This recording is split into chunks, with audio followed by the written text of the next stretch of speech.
Halo Gadgeters, Xiaomi 12 Pro akhirnya rilis resmi di Indonesia. Nah, sekian bulan yang lalu kita udah sempat bikinin full reviewnya kan di K2G. Cukup lengkap lah pada saat itu.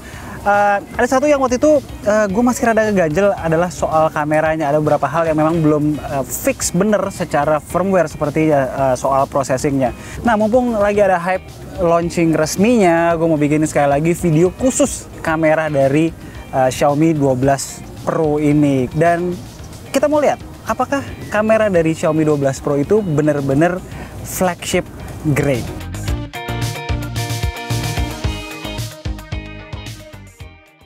Oke, let's start with spek kameranya dulu. Simpelnya, Xiaomi 12 Pro memberikan 3 kamera 50 megapiksel dengan lensa utama yang wide, lalu ultra wide, dan telefoto. Lensa utama pakai sensor baru dari Sony, IMX707 dengan bukaan f1.9 dan pixel size 1,22 micron pixel, OIS, dan dual pixel PDAF autofocus. Dua lainnya menggunakan sensor Samsung JN1.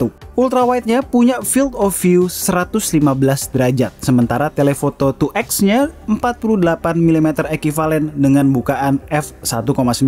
Kamera selfie-nya 32 megapiksel dengan sensor OmniVision OV32B 40. Spec-wise, di luar angka megapiksel yang sejujur-jujurnya nggak penting, yang keren memang kamera utamanya. Yuk kita lihat hasil-hasilnya aja.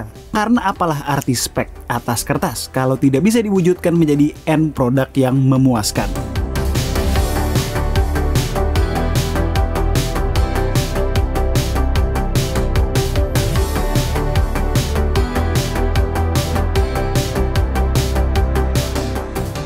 Kita mulai dengan kamera utamanya dulu nih. Dalam kondisi pencahayaan ideal, karakter foto yang dihasilkan lebih ke arah eye pleasing alias enak dipandang, tidak mengambil jalur natural. Saturasi yang diangkat, processed sharpness, dynamic range yang dibikin rata dengan baik by software, dijamin bisa mayoritas publik akan kesengsem dengan hasilnya. Natural bokehnya yang dihasilkan oleh bukaan f1.9 dan sensor besar pun gue suka. Creamy. Buat yang penasaran, maksudnya apa sih kalau K2G bilang natural versus eye pleasing tuh? Bisa lihat contoh berikut ini. Xiaomi 12 Pro ngasih karakter detail yang lebih soft, lebih halus, skin tone yang terlihat lebih segar, serta overall saturation yang boosted. Approach ini mirip dengan yang ditawarkan Find X5 Pro, namun dengan perbedaan di color temperature dan exposure. Di sisi lain dari spektrum ini ada Pixel 6 Pro yang punya detail keras namun terlihat lebih real, skin tone yang apa adanya dengan saturasi yang cukup akurat. Di tengah-tengahnya mungkin ada S22 Ultra ya yang cukup balance. Yang bagus yang mana? Ya tergantung preferensi masing-masing. Buat yang suka jepret dan langsung sosmed ready, Xiaomi 12 Pro dijamin bisa ngasih wow effect yang dicari. Plus lagi dari kesemuanya yang bisa memberikan efek sore hari yang kental di foto yang satu ini, ya si Xiaomi 12 Pro.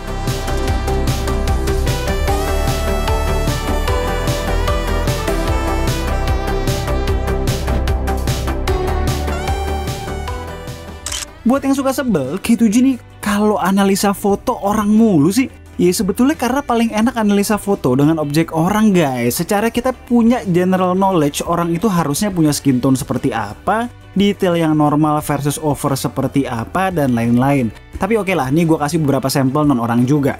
Intinya sih di smartphone harga belasan juta ke atas, foto non orang di kondisi ideal begini bakalan bagus-bagus aja. Beda-beda lah di karakter, tipis-tipis aja. Kayak di foto ini, bias gue pribadi justru ke Find X5 Pro yang ngasih look yang sesuai aja dengan objek foto yang diambil, walaupun ya sedikit lari dari kondisi asli. Preferensi aja lah.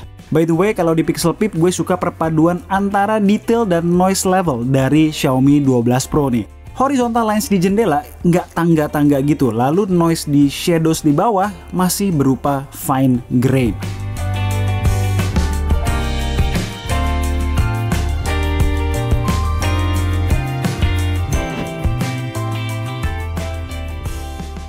Lanjut ke foto yang lebih challenging nih, yaitu backlight. Gue merasa Xiaomi 12 Pro mampu banget ngehandle ini. Antara foreground yang nggak kena cahaya langsung dan background yang beberapa stops lebih terang secara exposure bisa dibalance dengan cukup bagus tanpa kelihatan overprocessed maupun menimbulkan artifacts yang tidak diinginkan. Bahkan shooting directly into the sun pun masih nggak menjadikan foreground total silhouette.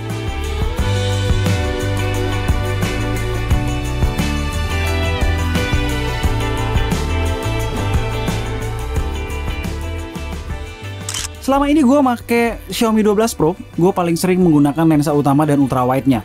field of view yang pas di ultrawide, serta konsistensi image quality yang masih selaras dengan kamera utama ngebuat gue keranjingan make lensa ultrawide-nya di saat-saat yang tepat.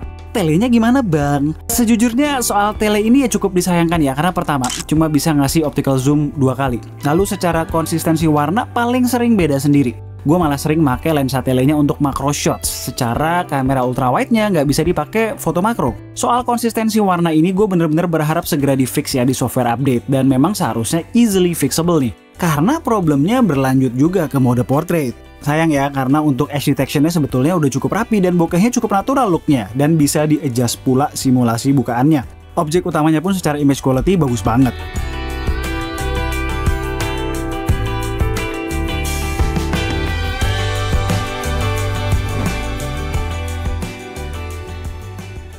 Sejatinya gue berharap sebetulnya Xiaomi 12 Pro ngasih zoom range yang lebih jauh. Tapi bisa aja memang kemampuan maksimal secara hardware kamera di reserve untuk Xiaomi 12 Ultra yang akan datang.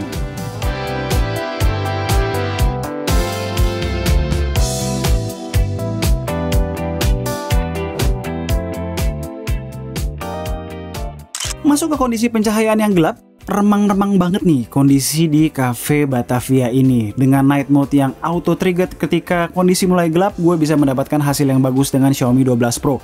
Great detail, overall exposure yang diangkat tanpa menimbulkan jejak overprocessing yang berlebih.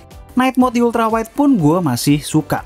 Kalau dibandingkan dengan kompetitor gimana? Di foto ini cuma ada bias cahaya dari dalam restoran dan beberapa lampu jalan di kejauhan. Walaupun clear winner di foto ini adalah Fan X5 Pro yang berhasil kasih overall gambar yang terbaik, Xiaomi 12 Pro bisa bersaing dengan flagship lain yang lebih mahal tentunya. Yang gue suka adalah nggak ada jejak over sharpen yang berlebihan di Xiaomi 12 Pro.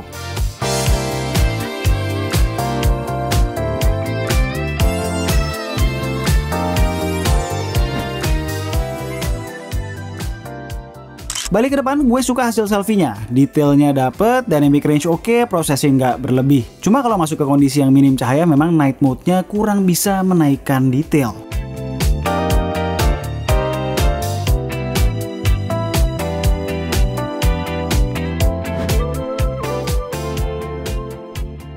Ngomongin video, holy shit.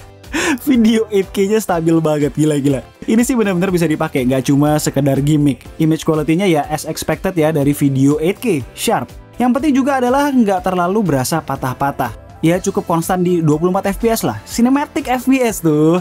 8K-nya aja stabil, gimana 4K 60 fps-nya? Nice one Xiaomi.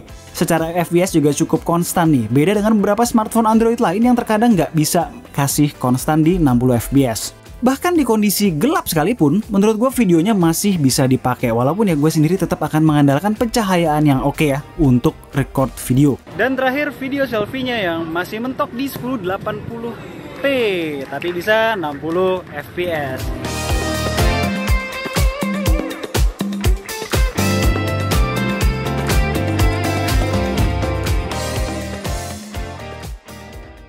Di luar fitur-fitur basic kameranya, kalau kalian decide untuk beli, gue rekomen untuk nyobain fitur-fitur tambahannya. Banyak tuh, ada mode full res 50 megapiksel yang ngasih output 8192 kali 6144 pixels. Tajam banget, cocok buat cropping di post dengan sedikit mengalah soal dynamic range.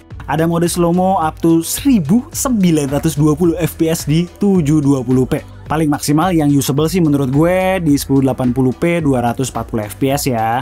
Lalu ada mode vlog yang bisa auto capture dan edit video-video pendek dengan template-template yang menarik buat di sosmed. Ada juga mode long exposure, dual video, supermoon, dan banyak lagi pokoknya. Coba-cobain aja. Sayang dong, beli smartphone dengan harga 13 jutaan tapi gak dimanfaatin semua. Terakhir, selain ngomongin hasil, gue mau sharing general experience menggunakan kameranya gimana. Menurut gue, menggunakan kamera Xiaomi 12 Pro tuh fun banget dan gak bikin stres. Penting itu.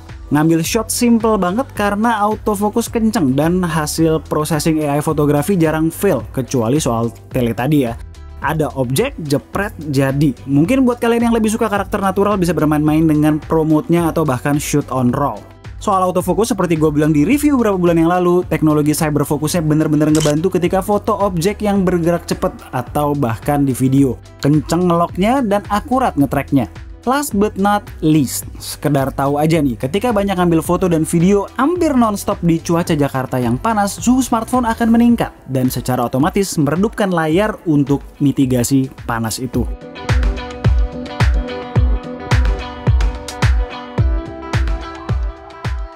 Oke, jadi itu adalah kameranya Xiaomi 12 Pro. Kalau menurut gue kameranya udah cukup bagus ya, ada peningkatan yang cukup signifikan juga dari firmware sebelumnya yang gue coba. Memang masih ada processing error di sana sini, tapi masih cukup wajar dan mudah-mudahan bisa di fix di firmware berikutnya. Dan seperti kita lihat tadi, hasil dari kamera Xiaomi 12 Pro bisa banget bersaing dengan level flagship lainnya. Sekian aja video dari gue kali ini. Gue Alessa and this is K2G. Tunggu racun-racun kami berikutnya. Ciao.